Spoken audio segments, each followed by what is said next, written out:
গত ৯ জুন অর্থাৎ শুক্রবার সিপিআইএমের নেতৃত্বে এক সাংবাদিক সম্মেলন করে লংতরাই ভ্যালির জীবনযাপন নিয়ে বর্তমান সরকারকে তীব্র ভাষায় সমালোচনা করেন। তার পাল্টা প্রতিক্রিয়া দিল ভারতীয় জনতা পার্টি। তার সাথে খুমলুঙের ঘটনা নিয়েও প্রতিক্রিয়া ব্যক্ত করলেন প্রদেশ বিজেপির মুখপাত্র নবেন্দু ভট্টাচার্য।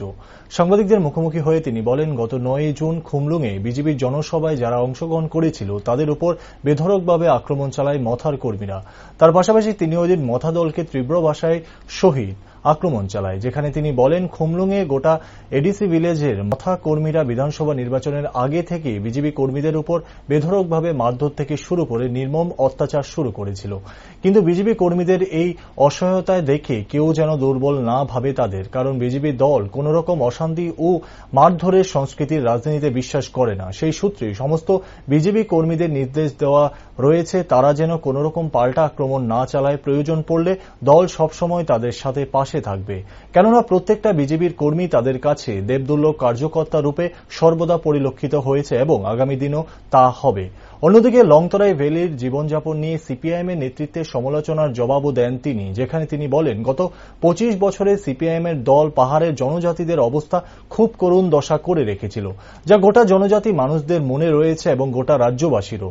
এর ফলে এডিসি এলাকায় সিপিআইএমের ভোট শতাংশ ১% এসে দাঁড়িয়েছে বর্তমানে। এমনকি গত ২৫ বছরে পাহাড়ে জনজাতিদের মধ্যে কলেরা, টাইফয়েডের মতো বহু রোগ হয়েছে, যার সঠিক চিকিৎসার জন্য রাজ্যে পর্যাপ্ত পরিমাণে ডাক্তারের উপস্থিতি ছিল একেবারে নগণ্য মাত্র।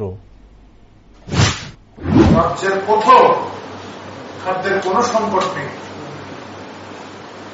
এখন তারা সুনির্দিষ্ট করে যদি বলতেন, ন্যায্য মূল্যের দোকানের নম্বর দিয়ে বলতেন, তাহলে ভালো ছিল, তাহলে আমাদের খোঁজ খবর নিতে সুবিধা হতো।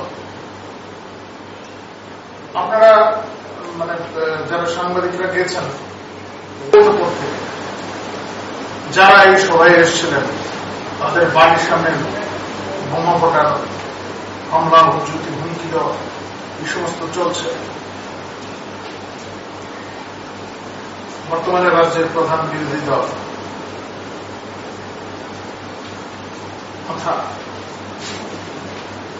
তাদের তরফ থেকে এই সমস্ত কাজগুলি হচ্ছে। শুধু খুমলুং এলাকাতেই নয়, রাজ্যের বিভিন্ন জায়গায় এই ধরনের ঘটনাগুলি ঘটছে। ভারতীয় জনতা পার্টির কার্যকর্তাদের প্রতিরোধের ক্ষমতা রয়েছে, কিন্তু আমরা সেই পথে হাঁটতে চাই না।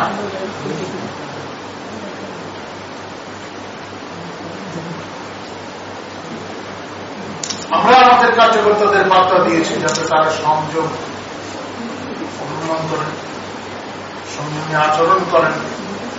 কোথাও সমস্যা হলে সুরক্ষা বাহিনীর সহায়তা নিতে বলা হয়েছে। কোন ধরনের প্ররোচনা খাবে